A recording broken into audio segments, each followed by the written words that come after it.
Porto e Negócios. Apoio. Brasil Terminal Portuário. Acreditar e inovar. Eldorado Brasil. Modal GR. Tecnologia, inovação e resultados. Praticagem São Paulo. Segurança, tecnologia e produtividade a serviço do Brasil.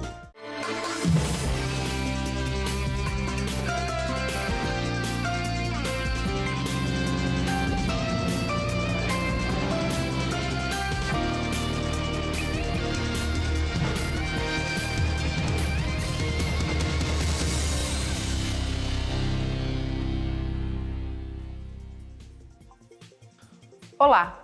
Hoje o Porto Negócios está na sede do Sindicato dos Operadores Portuários do Estado de São Paulo, o SOPESP.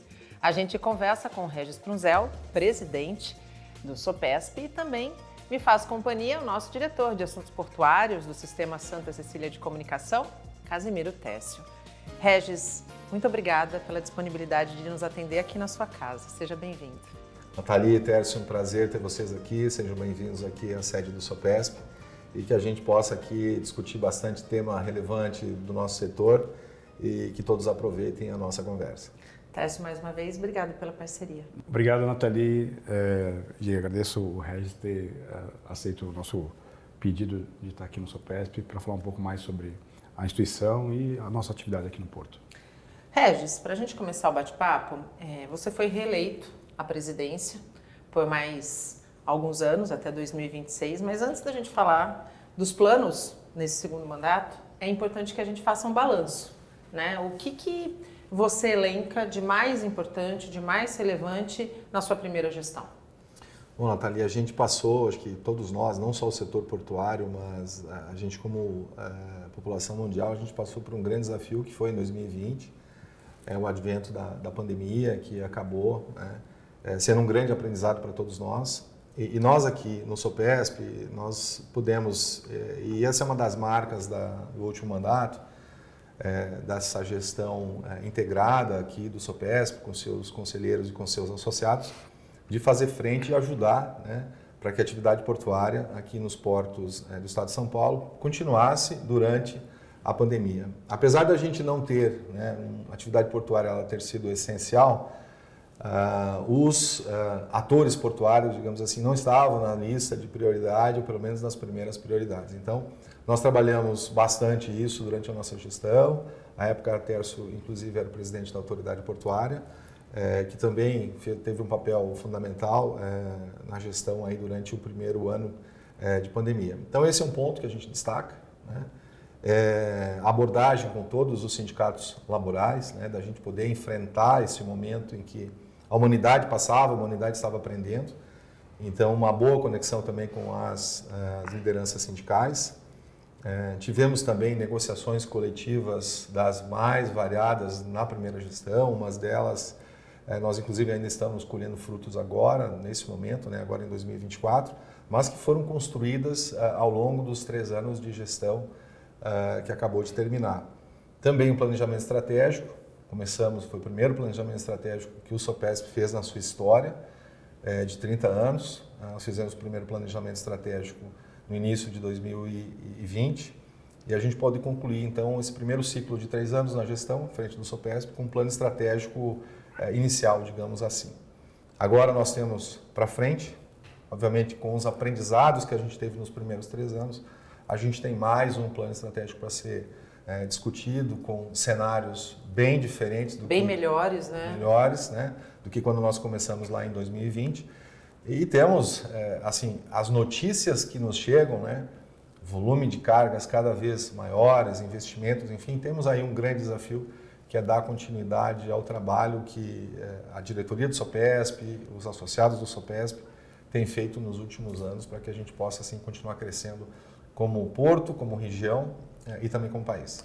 Técio, o Regis colocou muito bem que no primeiro mandato o mundo viveu a pandemia, E não viveu só a pandemia, nós vivemos também a transição de governo. A gente teve aí o fim de um governo, estamos no início de um outro mandato com viés completamente diferente.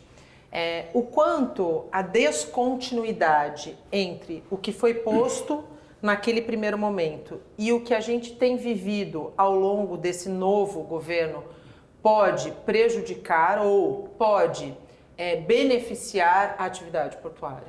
Bom, eu acho que é importante mencionar que nós tivemos um soluço, né, nessa gestão, que foi a troca de um ministro logo no início do mandato.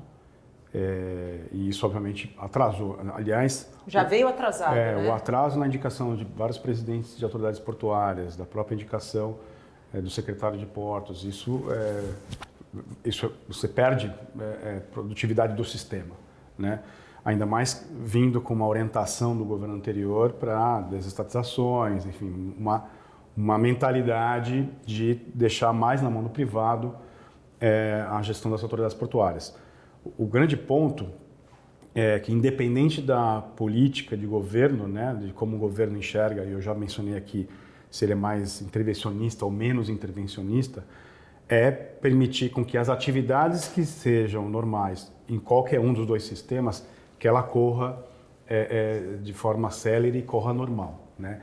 E, para mim, um ponto importantíssimo para isso é a questão da desburocratização e a menor interferência dos órgãos reguladores em atividades privadas que já estão definidas e autorreguladas, né? O SOPESP é uma instituição que, de certa forma, coloca uma autorregulação para os operadores, criando estándares, padrões e discutindo os problemas que são comuns à classe patronal, né? Então, quando há uma negociação com o sindicato, há uma negociação entendendo que existem diferentes operações dentro do porto e que pau que bate Chico, bate Francisco, ou seja, você não pode ter duas interpretações para o mesmo problema. Sim. Né?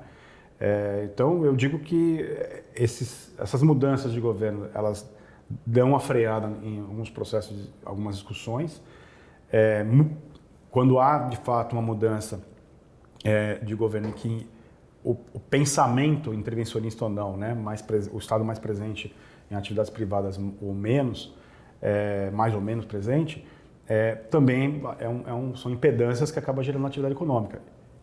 E a atividade econômica não pode parar. O porto funciona 24/7. Então, as coisas precisam acontecer respeitando o dia e a noite da economia, né? E não o dia e a noite de uma troca de governo. Na verdade, é aquela máxima que a gente já falou aqui várias vezes no Porto Negócios, que é a visão de Estado e não a visão de governo, né, Regis? Não, sem dúvida. A gente tem alguns alicerces na nossa regulação. Vamos falar da regulação portuária, né?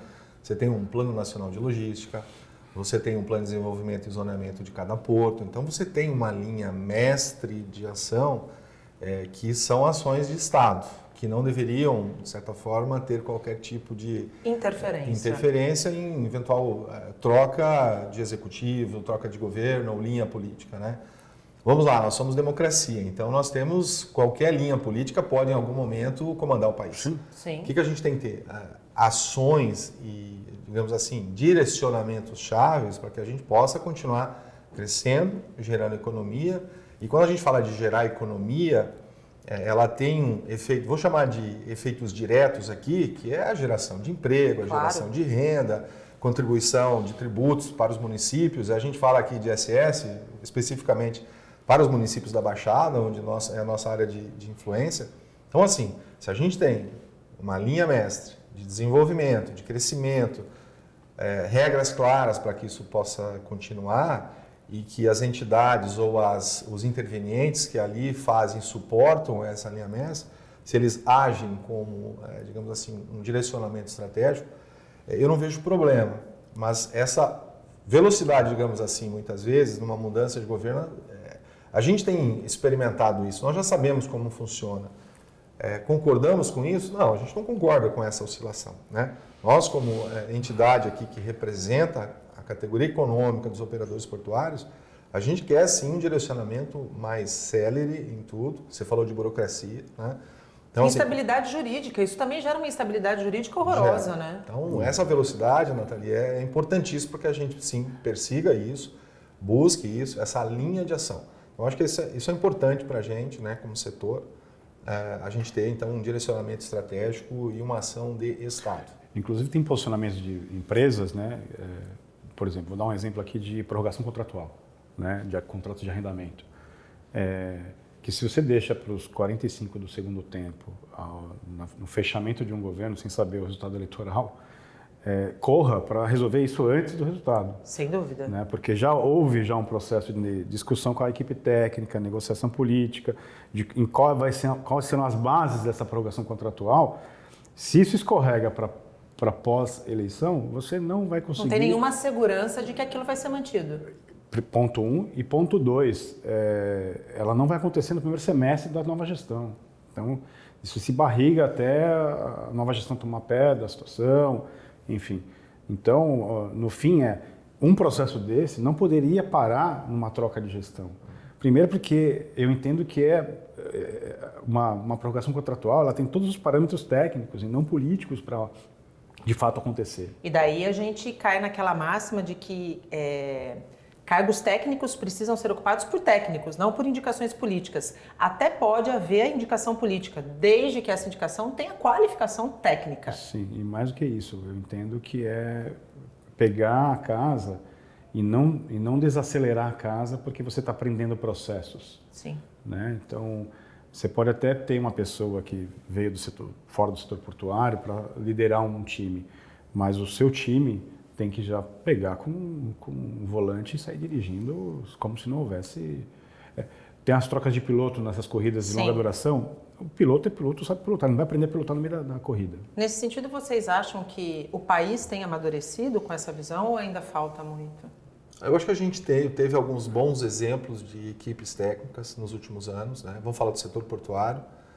Nós tivemos bons exemplos de atores técnicos que fizeram com que a gente desse um salto em uma velocidade diferente para o setor. Eu acho que isso é um bom experimento, é um bom exemplo que a gente tem que perseguir, né? Eu acho que a gente continua tendo alguns atores técnicos em algumas áreas que são importantes, né? Como o Tércio falou, a atividade portuária ela é regulada, ela é muito regulada, né? Então nós temos uma base local onde os portos estão instalados com as autoridades portuárias. Nós temos uma base em Brasília, que é a agência reguladora, a Secretaria Nacional de Portos e o próprio Ministério de Portos.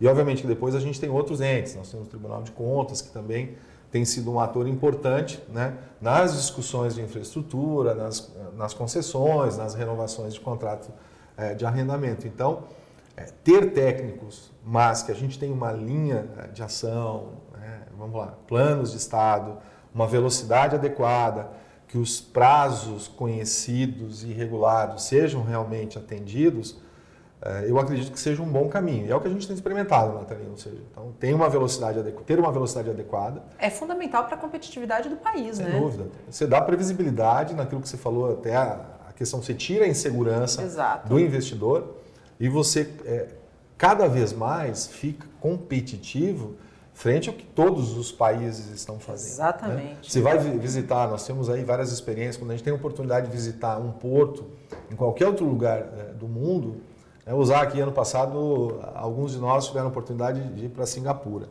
Singapura, em 20 anos, é o terceiro porto que está sendo construído em Singapura. Começou com volume, esse volume é pequeno, duplicaram, o volume que eles estão fazendo hoje é pequeno, e em 20 anos eles estão triplicando a capacidade do Porto de Singapura. Ok, é uma outra cultura, é um outro país, mas assim, eles vivem do porto.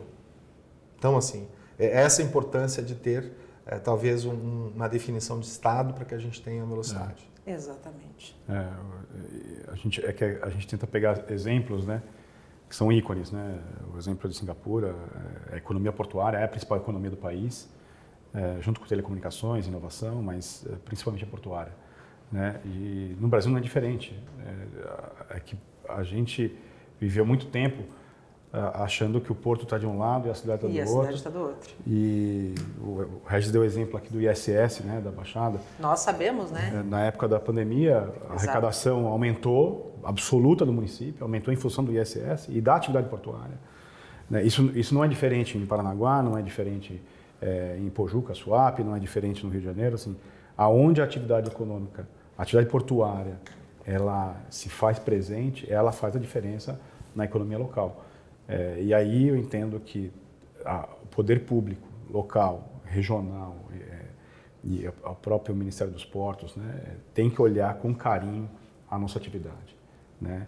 Eu digo que os Estados Unidos, né, pela Associação Americana de Portos, né, APA, eles institucionalizam o advocacy claramente a favor do setor.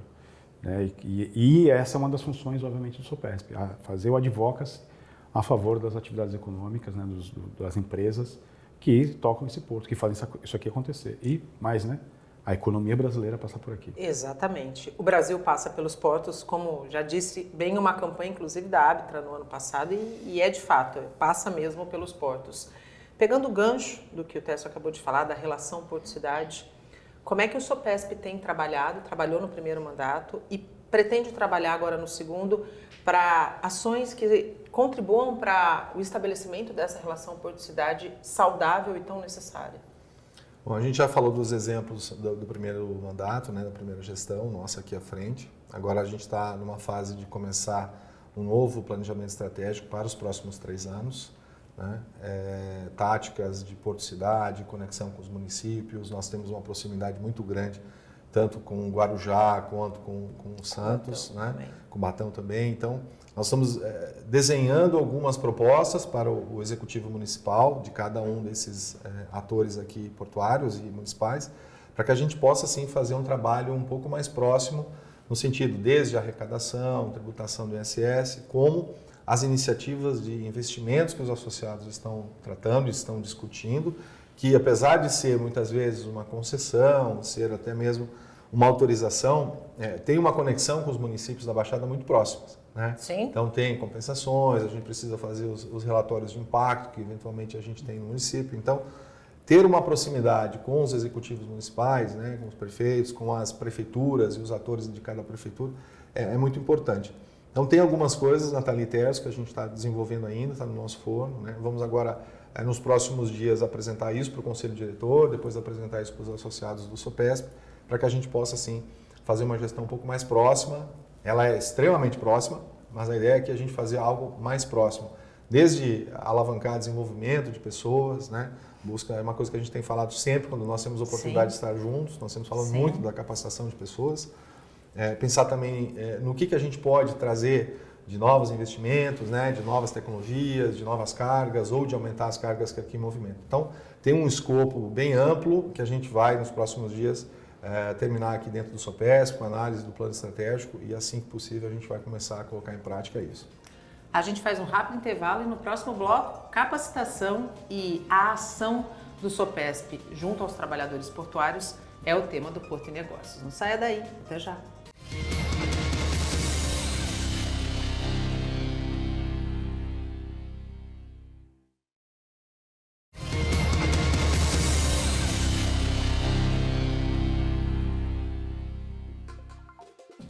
Estamos de volta e o Porto Negócios hoje está no SOPESP, o Sindicato dos Operadores Portuários do Estado de São Paulo. Nosso convidado é Regis Prunzel, presidente da entidade, e também está comigo Casimiro Técio, diretor de Assuntos Portuários do Sistema Santa Cecília de Comunicação. Eu fechei o primeiro bloco dizendo que esse a gente dedicaria à questão dos trabalhadores portuários, porque o SOPESP também tem feito um papel bastante importante nessa interlocução, que é fundamental para que essa roda continue girando da maneira que ela deve girar. Como é que você avalia o trabalho feito no primeiro mandato e os desafios agora para o segundo, Regis? A gente conseguiu avançar com o tema de alavancar as capacitações. Né? Nós temos uma legislação brasileira, e aí falando especificamente do trabalho portuário, todos os operadores portuários arrecadam diretamente nas suas folhas de pagamento um determinado valor para a capacitação. Que vai para um fundo. Que vai para um fundo, pronto. Essa é uma legislação lá de 1960 e alguma coisa, né? Tem bastante tempo que é uma legislação, e nem todo esse fundo ele reverte para a capacitação do trabalhador portuário avulso ou do trabalhador portuário. Então, no meio desse nosso primeiro mandato, junto aqui com os associados do SOPESP, junto com o time do órgão também, executivos e os associados do órgão, nós tomamos uma decisão de, apesar de não termos o recurso que deveria estar voltando, nós tomamos a decisão de alavancar de forma privada, de forma direta, né, através do órgão, através dos associados do órgão, uma capacitação que pudesse, pelo menos, atualizar todos os trabalhadores portuários avulsos registrados e cadastrados aqui no órgão Santos, para que eles estivessem, sim, acompanhando o desenvolvimento, acompanhando as novas tecnologias. Para não ficarem para trás, Não ficarem para trás. Então, essa foi uma das iniciativas que nós tivemos aí ao longo do primeiro mandato, né? Onde, junto com o órgão, com o time do órgão, nós fizemos, então, essa, vou chamar de alavancagem, mas é essa forma de que nós também pudéssemos colocar o recurso para que o treinamento realmente acontecesse, né? Não dependendo tanto desse fundo, que nem sempre o fundo acaba liberando os recursos adequados para os treinamentos. Na verdade, quase nunca, né? Tem grandes dificuldades, você está certo, né? Nós temos grandes dificuldades em voltar esse recurso, apesar da solicitação. Existem ciclos, né? O primeiro ciclo você solicita no ano 2024 uma lista de treinamentos de capacitação e no ano seguinte esse recurso vem. Então você faz um planejamento, digamos assim, de um ano para o outro, para que esse recurso venha. E esse recurso nem sempre vem, como você falou, dificilmente volta. Né? Conta a gota, né? Então esse é um ponto que para nós é uma legislação que a gente trabalha muito para que essa legislação ela seja adequada. Esse é um dos temas que nós, a SOPESP, junto com a nossa federação, junto com a FENOP, e nós temos trabalhado para fazer essa adequação, porque a obrigação da capacitação ela existe. Então nós vamos capacitar independente da legislação, independente do fundo. Né? Então o que a gente quer é que esse fundo realmente seja adequado, tenha o percentual adequado, tanto de arrecadação quanto de retorno. Sim. Se não tem retorno, não tem por que pagar o fundo. Até porque, no cenário atual, paga-se 2 vezes. Perfeito. Exatamente, Nathalie. Então, paga-se 2 vezes. Uma vez que não volta e outra vez porque você realmente faz a capacitação. O que a gente tem que fazer de diferente vamos falar assim, nesse ciclo agora, né? 2024 até 2026. Nós temos uma atualização que foi feita nos últimos 2 anos de novos equipamentos em boa parte dos nossos associados. Sim. Né? Tanto de máquinas de terra, quanto de máquinas de embarque ou de desembarque de cargas, ou máquinas que trabalham a bordo das embarcações, máquinas que trabalham no costado das embarcações. O que nós temos que fazer agora? Nós temos um time dentro do SOPESP, que é um time que cuida de toda essa questão de relacionamento, de capacitação.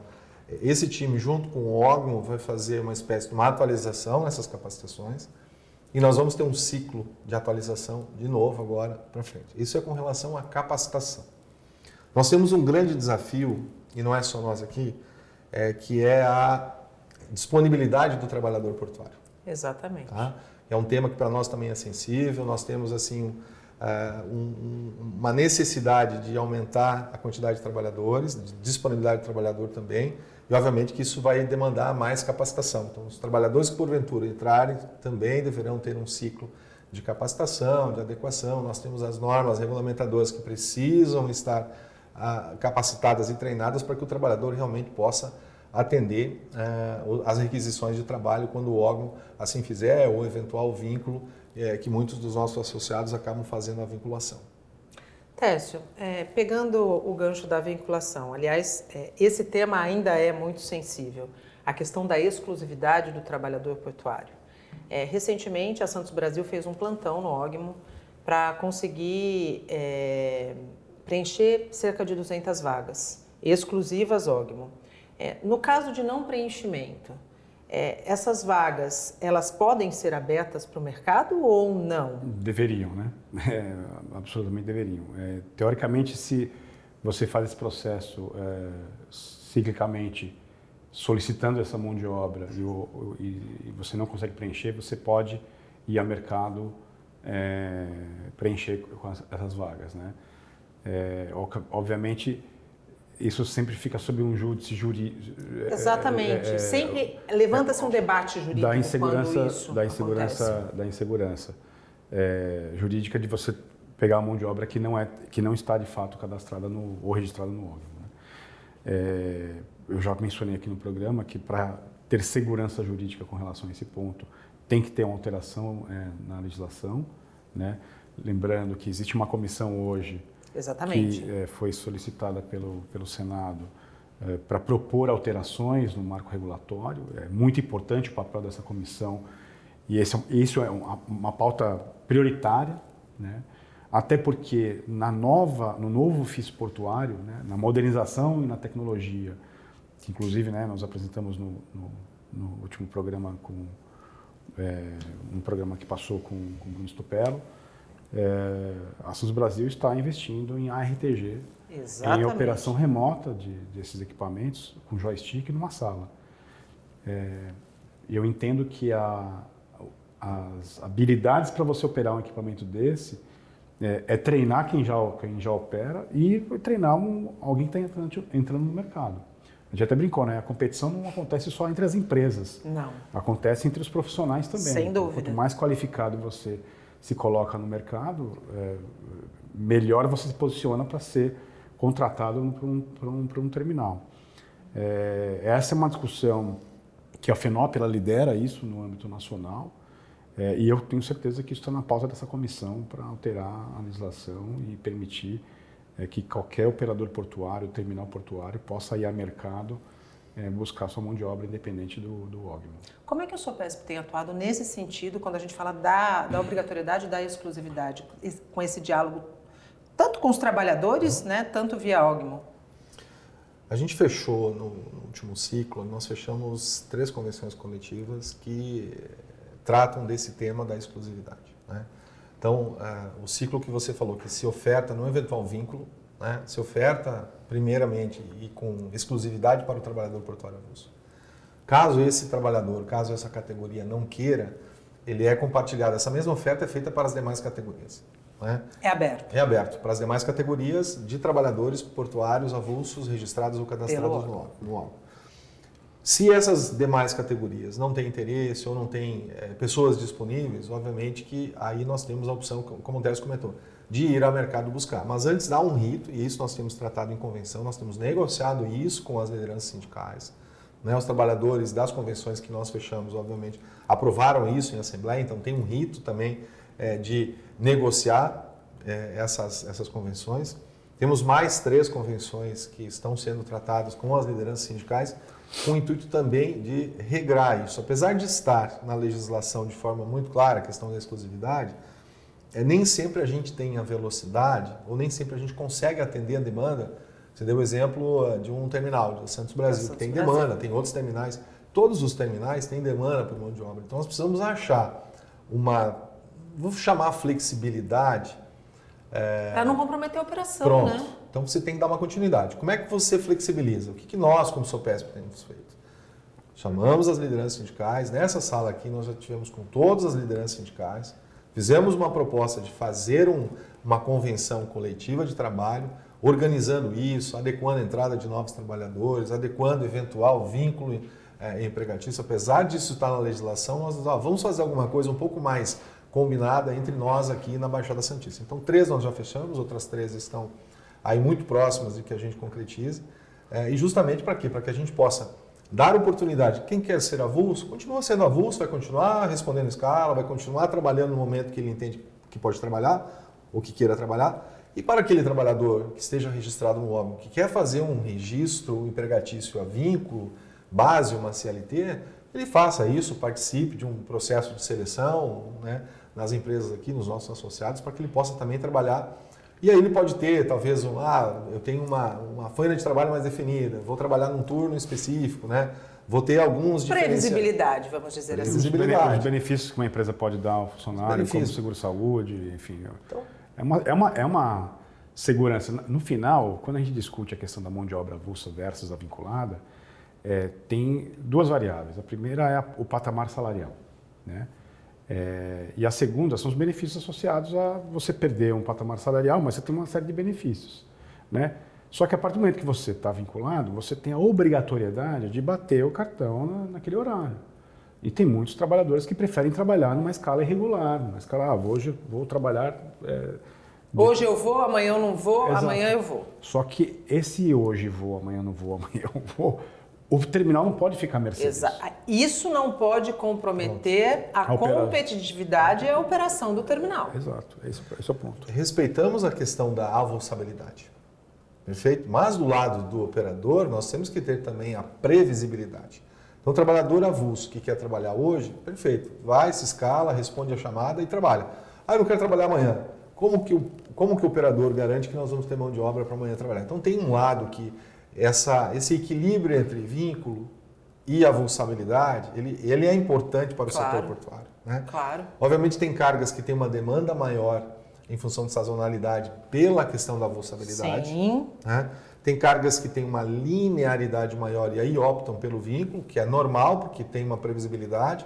Então, acho que esse equilíbrio, se nós podemos, numa mesa de negociação, estabelecer um regramento acordado, convencionado entre capital e trabalho, para nós é super importante. Esse é o trabalho do SOPESP. É fazer com que a gente, através de uma mesa de negociação, possa fazer, eu chamei de flexibilidade, né? Mas você combina entre capital e trabalho, entre patrão e empregado, como é que nós vamos fazer o regramento dessa atividade. E esse diálogo com os sindicatos, ele tem evoluído no sentido de um diálogo saudável, do encontro desse ponto de equilíbrio? Nós temos evoluído, Natália. Se a gente pegar assim, vamos lá, nós temos a 8630 tem 30 anos, né? E nós ainda temos muitos trabalhadores que estão há 30 anos, há mais de 30 anos no sistema, tem trabalhadores com 50 anos.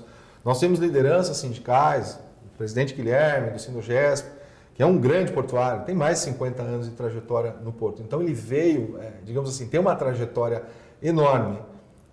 Estão olhando, então, estão pensando como é que nós vamos preparar o porto para o futuro, né? Desde capacitação até mesmo a negociação. Claro. Sabem que há uma mudança, todos sabem que é uma mudança e que a gente precisa pensar diferente e agir diferente.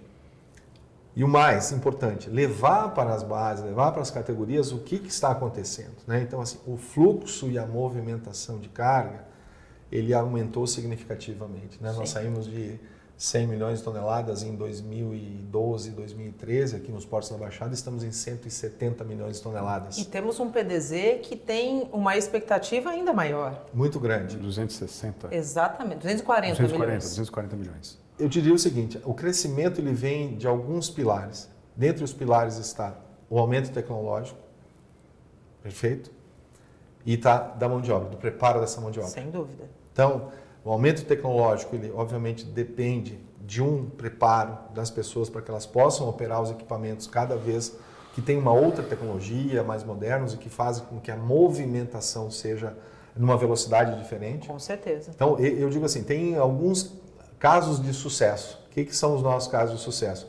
Óbvio que tem uma questão do operador acreditar, fazer investimento, trazer capital, trazer novas tecnologias, mas tem uma questão que é o preparo das pessoas, né? E eu lembro, Nathalie, eu acho que tem uns 4 anos que foi a primeira vez que a gente conversou, nós estivemos juntos num programa e a gente falava de preparo tecnológico para as pessoas. Então, essa é uma evolução. Isso é um gerúndio sempre. Né? Nunca vai deixar de acontecer. E é um caminho que não tem volta. Quando a gente pensa em setor portuário, mas não só no setor portuário, a tecnologia e a inovação fazem parte de toda atividade atualmente, né? E os mais velhos, os mais antigos, os da nossa geração, foram os últimos a viver uma geração digital e analógica, né? Mas o mundo está cada vez mais digital. Não dá para a gente imaginar que um setor responsável por um terço da balança não se prepare, não se planeje para estar na ponta. Porque daí a gente vai estar perdendo mercado, né, Tércio? Só que você está falando que você está velha, você fala para você, não para mim. Apesar da minha barba branca, eu sou digital desde sempre. Mais ou menos, mas você viveu a revolução analógica. Eu usei o telefone. Usou o telefone, exatamente. Não, mas brincadeiras à parte, essa questão da tecnologia, a gente já falou diversas vezes aqui no Porto Negócios, é algo que é demandado não só pelas empresas, objetivando produtividade, né? Sem dúvida. E quando você digitaliza um processo, realmente se torna ele mais produtivo, mas mais do que tornar produtivo, ter a segurança, a assertividade da operação. A gente fala que no porto você tem 3 fluxos grandes, né? O fluxo da matéria, da carga, o fluxo do dado, né, dos documentos de importação, exportação, e o fluxo financeiro. Sim. Então, você ter a assertividade de atrelar esses 3 fluxos de forma produtiva, você não consegue fazer isso de forma analógica. Digitalizando processos, né, fazendo cross-check e buscando otimizar cada vez mais essas rotinas. Então, E todos na cadeia precisam estar prontos, né? Sim, sim. Inclusive, na cadeia logística, coisas que há 10 anos você não tinha, né? Eu já comentei aqui sobre os operadores, o stakeholder das partes logísticas, né? A primeira, a segunda, a terceira. Há pouco tempo, uns 5 anos, a quarta parte logística ficou mais presente. Agora nós já estamos na quinta parte, quinto elo da cadeia logística, que é só a camada digital, a camada de inteligência artificial, que dá suporte para a operação real, para a operação da matéria. Então, esses investimentos em tecnologia, eles acontecem no granel, para o container, para o líquido. No líquido. Enfim, qual que seja a operação, ele está presente, né? Então, obviamente, ele nasceu no mercado de container, mas hoje, uma celulose, por exemplo, você tem do porta a porta o controle dos diferentes tipos de celulose, de comprimento de fibra, densidade, indo para diferentes clientes, você tendo o controle da distribuição dessa carga, mesmo sendo uma carga breakbulk, né? Uma carga solta. Né? Então, aqui para trazer o exemplo de que a tecnologia ela já está presente nas commodities e, principalmente, as commodities, você, dependendo da commodity, obviamente, as margens financeiras diminuem e aí é mandatório produtividade e assertividade. E o trabalhador portuário faz parte veiculado disso. ou avulso precisa estar pronto. A gente faz um rápido intervalo e no próximo bloco a gente fala sobre acessos. Outra questão bastante delicada e importante para que o nosso porto siga competitivo. Não saia daí. Até já.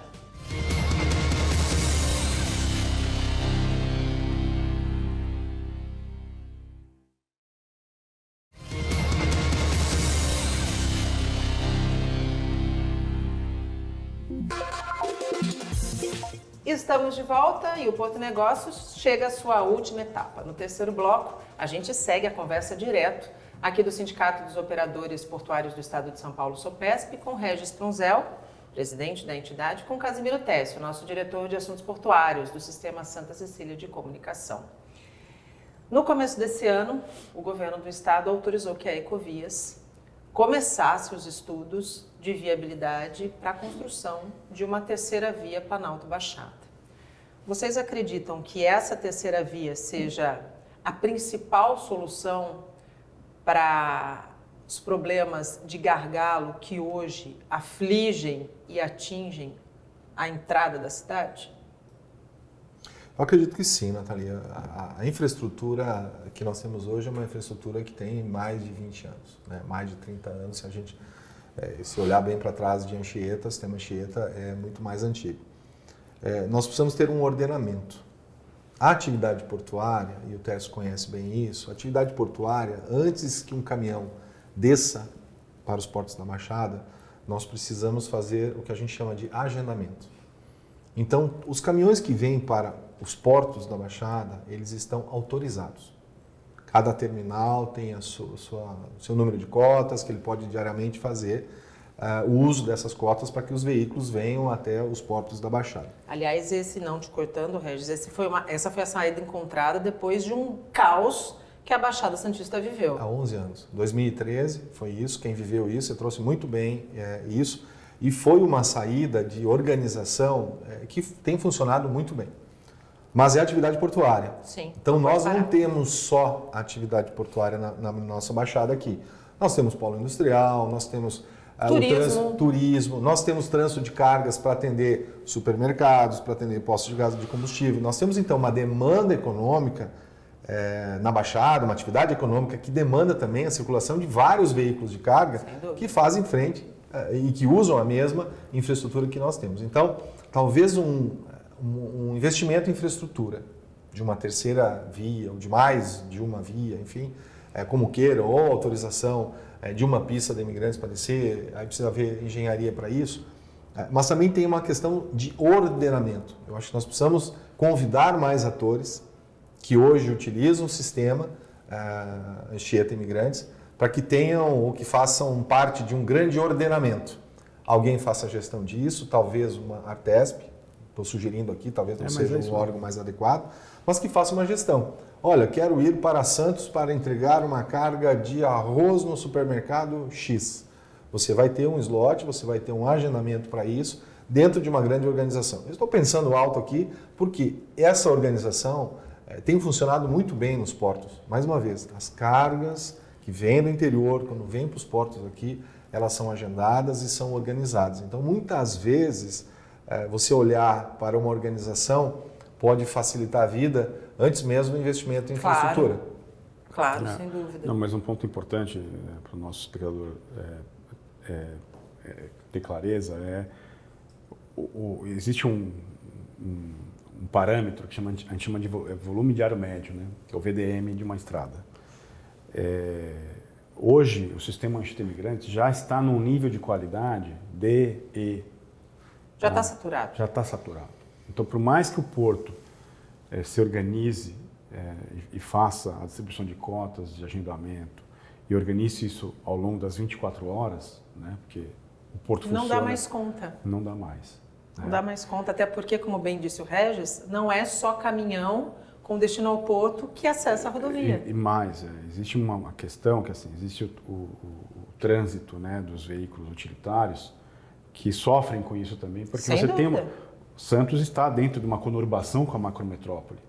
Então você tem um movimento pendular entre as duas cidades que toma um volume diário, que esse volume você não consegue fazer agendamento, né? Eu mesmo vou 2, 3 vezes por semana para São Paulo. Que é um carro de passeio, né? Vamos dizer assim. Eu não vou passear, né? Eu vou trabalhar. Não, mas que é o veículo de passeio, não é o veículo de carga. Sim, mas é um veículo que está acessando atendendo uma atividade econômica. Exatamente. Então, quando uma pessoa sai de São Paulo, vem para Santos, fazer algum tipo de serviço, alguma atividade econômica e vice-versa, você está usando economicamente a estrada.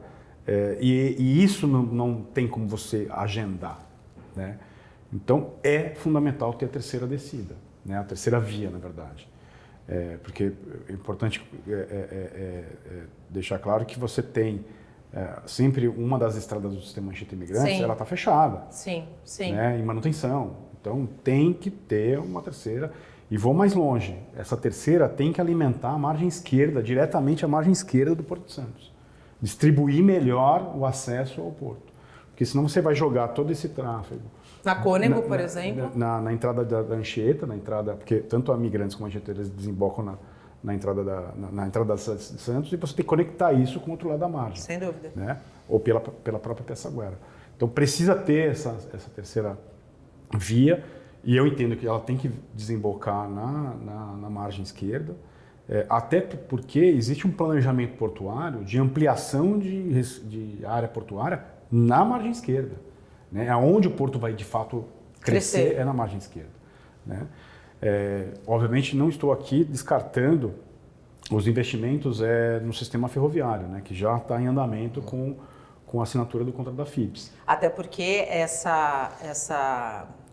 esse pensamento multimodal precisa existir para que a gente abandone um pouco essa lógica rodoviarista apenas, né? Nunca vai ter um abandono, né? Então, você pega... Um equilíbrio. O grande ponto você tem uma capacidade de atendimento ferroviário, vamos pegar o corredor de exportação na margem direita. Você tem uma capacidade de atendimento ferroviário que é o limite da via, né?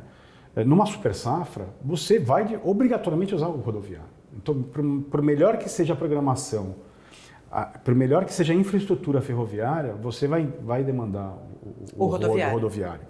Principalmente container, né?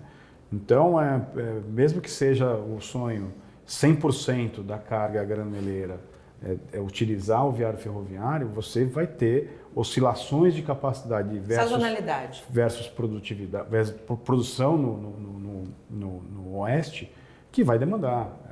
A questão o rodoviário não pode ser preponderante, mas ele tem que ser atendido de alguma forma, né? E isso acontece em vários portos do mundo. Você pega Antuérpia, é um terço, um terço, um terço.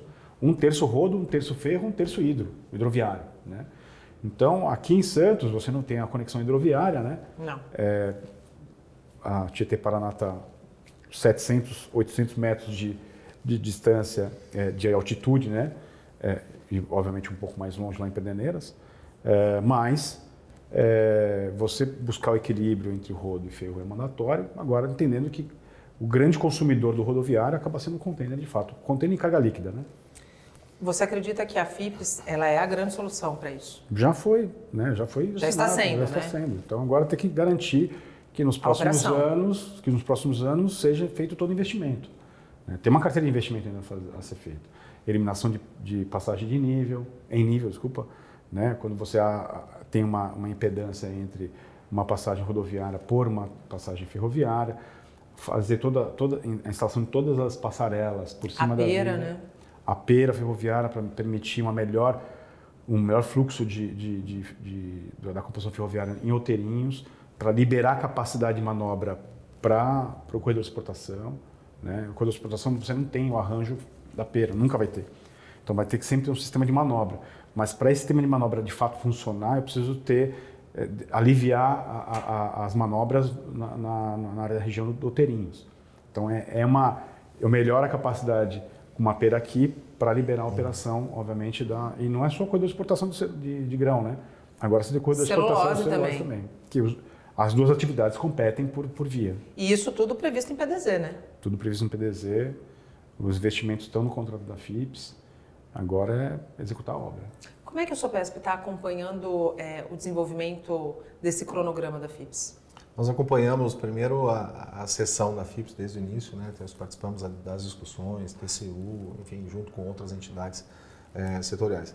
E nós temos tido um update do time, uma atualização do time da FIPS constante, né? Então, os executivos da FIPS têm um ciclo de atualização conosco, de discussão. Temos também discussões de avanço tecnológico com o FIPS. O que nós, através dos nossos associados, podemos fazer com que a atividade da movimentação ferroviária seja cada vez mais rápida, mais célere, para que a gente possa, sim, ter disponibilidade. Né, Davi? Então, o Tércio lembrou muito bem, as últimas concessões, elas foram desenhadas para ter um viés ferroviário. Sim. O que a gente precisa ter? As linhas de acesso, que é o que o Tércio comentou da FIPS, mas do lado dos terminais, nós precisamos também ter uma eficiência, no sentido de ter uma operação cada vez, primeiro, mais segura, né? Claro. Você tem um modal ferroviário que também traz uma segurança muito grande para o processo, mas uma operação rápida, né? Célere, para que a gente possa assim, fazer com que quando os vagões chegarem aos portos, possam ser descarregados ou tratados com agilidade para que possam voltar. E assim você tem um ciclo cada vez mais virtuoso, né? De crescimento, de performance, né? E você tem uma melhor utilização da via, que é Exato. O que o Tércio comentou muito bem, que é o grande desafio, né? Ou seja, como é que a gente melhor utiliza as vias, não só ferroviárias, mas também rodoviárias. Sobre a rodovia, Nathalie, nós vamos continuar tendo, sim, caminhões operando nas duas margens, né? O Tércio lembrou muito bem, tem uma questão da Interlândia do nosso porto, ou seja, a área de influência dos portos aqui da Baixada, eles têm uma demanda por transporte rodoviário que eu não vejo uma alternativa nos próximos anos. Então, o que a gente precisa pensar? Em infra e organização. Né? Então, é isso que a gente precisa pensar. O que o Regis evidenciou é que existem fazendas no território paulista que não faz muito sentido você colocar dentro do ferroviário. Claro. Que a distância ela é tão próxima do porto que é no rodoviário que que vai ser competitiva. Aliás, a gente já falou isso, que o rodo ele é importante para curtas distâncias, Sim. não para longas distâncias. O curto e o longo é relativo, né? Mas existem números áureos aí na logística que a gente fala que até 400 quilômetros o rodo ele ainda é mais competitivo que o ferroviário, né? Mas tudo isso depende de tempos de manobra, ciclo de locomotiva. O grande ponto é o tempo de translado, ele tem que ser equivalente ao giro do ativo. Então, quando você tem uma composição ferroviária, que ela pode até ser competitiva no tempo de translado, só que a permanência dessa locomotiva no âmbito portuário tem uma representatividade de tempo comparado ao translado, eu estou alocando esse ativo logístico muito tempo parado. Sim. Né? Então, diferentemente, por exemplo, quando eu puxo uma carga de Rondonópolis, em que essa locomotiva está funcionando quase 100% do tempo, sendo que ela só investe o tempo dela na hora que ela larga a composição ferroviária aqui. Na hora do descarrego. Exatamente. Do descarregamento. Voltando a falar um pouquinho da terceira via, um dos maiores desafios talvez seja a questão ambiental, né? Os estudos, eles têm 24 meses, podendo ser prorrogado por mais 12 meses. A gente está falando aí de 3 anos. não é uma rodovia que será rápida, não vai sair do dia para a noite. 2 perguntas. A primeira para o Regis. Do ponto de vista do SOPESP, como a gente sabe que não é uma obra rápida, quais seriam as alternativas na visão do SOPESP? Porque o sistema Anchieta Imigrantes já está saturado. E, Técio, você acredita que do ponto de vista do desafio ambiental, a nova Tamoios possa ser usada como uma referência? Posso responder. Eu acho que antes da infraestrutura, tem uma questão de organização. Nós temos participado, temos um grupo de trabalho do qual o SOPESP faz parte, né, com várias entidades, com vários interlocutores e até mesmo intervenientes da questão de infraestrutura, e nós temos discutido a questão de ordenamento. Então, quando eu comentei da questão da organização, de nós termos talvez tudo isso num grande mapa de distribuição de fluxos, de que modal que vai descer agora, aonde que vai ser atendido, da mesma forma que o porto tem, de certa forma, um ordenamento e vou chamar de cotas aqui para descer, eu acho que se a gente conseguir a agência reguladora, de repente, através da agência reguladora, atuando, Nathalie, replicando isso e a gente começar a dizer assim, no horário tal nós vamos ter uma descida de veículos de carga, no horário tal nós vamos ter para o setor A, para o segmento B e assim por diante, eu acho que a gente consegue amenizar de alguma forma o que nós temos vivido hoje, né? Nós já tivemos aqui grandes discussões, inclusive aqui nessa sala participaram vários atores, ARTES, Polícia Militar do Estado de São Paulo, Autoridade Portuária, Sesportos participou aqui muito fortemente quando nós tínhamos grandes problemas na Cônigo. Sim. Continuamos tendo esses problemas ainda temos. na Cônigo. Recentemente, inclusive, registramos longos congestionamentos na Continuamos Cônigo. tendo. Então, talvez um ordenamento, e é isso que nós temos defendido. Nós apoiamos, incentivamos a questão da infraestrutura, sabemos que construir uma nova via, uma nova pista, não é fácil, não será rápido, né? Exatamente. Talvez precisamos de 8 anos, 12 anos, De talvez, 8 exatamente para 8 fazer a 10, construção. né? Então, até lá, eu acho que o ordenamento é a maneira que nós temos defendido de forma muito prática e de forma muito rápida. E se precisar contratar estudos de mobilidade, estudos que nos ajudem com relação a como nós temos essa circulação e essa utilização de vias, eu acho que é um caminho que pode nos ajudar, com a tecnologia nos ajudando a mostrar talvez qual que seja o melhor caminho com o cenário atual. Mas pegando o gancho da questão da Tamoios, seu exemplo, né? Foi demorado na Tamoios, foi pioneiro, porque houve uma intervenção no Parque da Serra do Mar. Exatamente. Cirúrgica, né, com içamento de equipamento no meio da mata, e foi feito, né, e foi feito pela engenharia brasileira. Então, é possível? Eu não vejo, eu não enxergo isso, porque eu passei pelo órgão ambiental, né, 4 anos da minha vida profissional, e se foi licenciado a Tamoios no litoral norte, que tem uma fragilidade, né, e um movimento ambientalista muito mais arraigado, eu vejo com muita tranquilidade replicar o mesmo processo de licenciamento aqui na Baixada. Né? Temos precedente. Temos precedente, temos parâmetro, a CETESB já licenciou, a equipe já entendeu quais são os desafios e as exigências para fazer para um desenvolvedor dessa infraestrutura. É importantíssimo, né, que a Ecovias agora que assumiu essa responsabilidade de estudar, que entenda que o parâmetro principal, além de respeitar os preceitos ambientais, do traçado dessa rodovia, tem que conversar com os terminais na hora que tocar a zona costeira. Né? O antigo projeto que foi feito pela última proponente na PMI, não respeitou e não entendeu como essa estrada deveria chegar para se conectar com os terminais aqui na Baixada.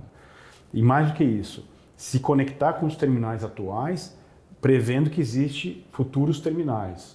Prevendo o crescimento. E mais do que isso, porque conforme o traçado, né, e é importante também explicar para o nosso espectador, você tem 2 parâmetros importantíssimos no traçado ferroviário e rodoviário, que é raio de curvatura e o aclive, né, a declividade dessa via. Então, você chegar com essa estrada na Baixada, você faz um caminho que você pode anular ou impedir crescimentos de terminais e implantação de novos terminais. Então, esse cuidado no planejamento ele é fundamental, porque às vezes o engenheiro quer economizar dezenas de milhares de milhões, né, de reais com uma curva, só que ele acabou de anular uma atividade econômica aqui na Baixada. Então, aqui já fica até um pleito, né, para quem for conduzir esses projetos, que converse com os terminais, que bata na porta do SOPESP, entenda o planejamento dos terminais, que entenda junto à autoridade portuária como de fato vai ampliar o porto, para que isso seja harmônico, a chegada da nova estrada com a atividade portuária. Até porque quando a gente está falando de atividade econômica, a gente está falando diretamente de geração de emprego e de renda. Não só para a nossa região, mas para o país como um todo. Regis, eu queria muito agradecer a tua disponibilidade de nos receber aqui no SOPESP, desejar sucesso nesse segundo mandato, para que o SOPESP continue na vanguarda das discussões. Eu acredito que um sindicato forte corrobora com o desenvolvimento de um país, né? Quando a gente tem um sindicato atuante, olhando, sentando à mesa, conversando com todos os atores, nós temos diálogo e aí assim a gente consegue construir decisões que sejam equilibradas. Muito obrigada. Nathalie e Tércio, obrigado e um prazer receber vocês aqui. Eu espero que todos os telespectadores tenham gostado do nosso papo e obrigado pelos votos de sucesso, a nossa gestão, a gestão dessa diretoria que agora começa aqui no SOPESP. Muito obrigado. Tércio, muito obrigada mais uma vez pela parceria. Eu que agradeço o Regis e ao nosso espectador, que é a peça mais importante nesse programa. O Porto Negócios termina agora. A gente volta a se encontrar com um programa inédito na próxima quinta-feira, a partir das 8 horas da noite. Eu espero você. Até lá. Tchau.